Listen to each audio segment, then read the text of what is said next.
Reliquary by Danielle Ackley-McPhail. Deliver us from evil, deliver us from evil, deliver... Oh, God! Do you know, despite having been raised by nuns, for the first time in my 16 years I meant that with all my heart. The church doors, massive portals of thick carved mahogany that normally took 3 of us girls to prop open, groaned beneath an unseen assault. I grabbed Char's black-nailed, spike-leather-gloved hand and ran for the sanctuary. In a twisted way, this felt reassuring. I was used to running off with my unlikely best friend and hiding from righteous wrath. Of course, that was generally after we'd actually done something to inspire said righteous wrath.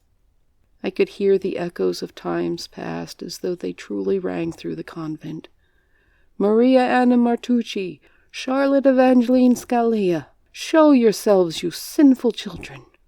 My throat closed tight and locked in a sob, while tears ran unchecked down my cheeks. I would never again hear Mother Superior's voice outside of my memories, or my nightmares. Char and I would never stand before her, awaiting assignment of our penance, or duck our heads away from her exasperated gaze. My free hand tightened around the cloisonne pin she had pressed into my palm as she died. Other than her cross and the symbolic wedding band all nuns wore, the tiny lily was the only jewelry I had ever seen her wear, and she'd given it to me. The sob burst out, shredding my throat like asphalt does a bare knee. Mother Superior had told me to find the others and get them out, but I had been too frightened by the time I found Char to look any further. I cried even harder with my shame, hesitating, though I knew it was too late to turn back. Hey, Mary Sunshine, save it and get us out of here. Char tugged on my hand until my steps quickened once more. We had to reach the priest's hole hidden at the back of the nave before the bolt on the doors failed. We approached the sanctuary, pushing through doors cousin to those behind us. Without a pause, we ran down the aisle, crossing ourselves with our free hands, though we dare not genuflect. Scrambling past the podium, we lunged at the bas-relief carved at the front of the altar, pushing and twisting at every lily we could, as Mother Superior instructed with her last breath. Suddenly, beneath my fingers, seemingly solid marble shifted. Char! Char! I squealed. But she was already turning, her finger pointing toward the polished mahogany section separating from the paneling. As it swung away, there rose a rumbling groan of shifting marble, as an inconceivably old mechanism dropped the massive block behind the paneling into the floor. Cobwebs wafted gently in the air current blowing through the gap. Char shivered beside me, and I drew a trembling breath. We looked at one another and took one step back away from the dark, dank hiding place.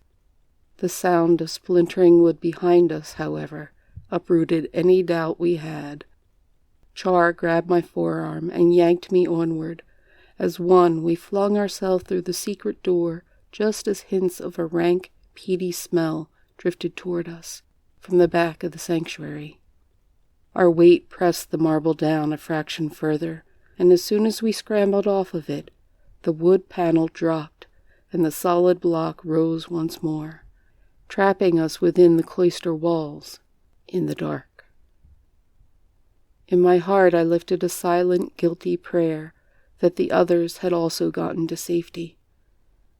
I swear I could feel Mother Superior's spirit hanging above me in judgment, as we half stumbled, half fell down the worn stone steps we had seen for just an instant. Without Char's hand gripping me tightly, I would have tumbled more than once. Both of us staggered as we reached the bottom. Part of me had expected never-ending stairs leading us, or at least me, down to damnation. Never mind that the passage was meant to save us. Guilt continued to gnaw at me. For a long moment we just stood there, gasping for breath, listening hard for sounds from above. I don't know about Char, but I heard nothing. Apparently, our pursuers were no match for a half-ton marble block. Okay, so maybe it wasn't a half-ton, but fortunately for us, it might as well have been.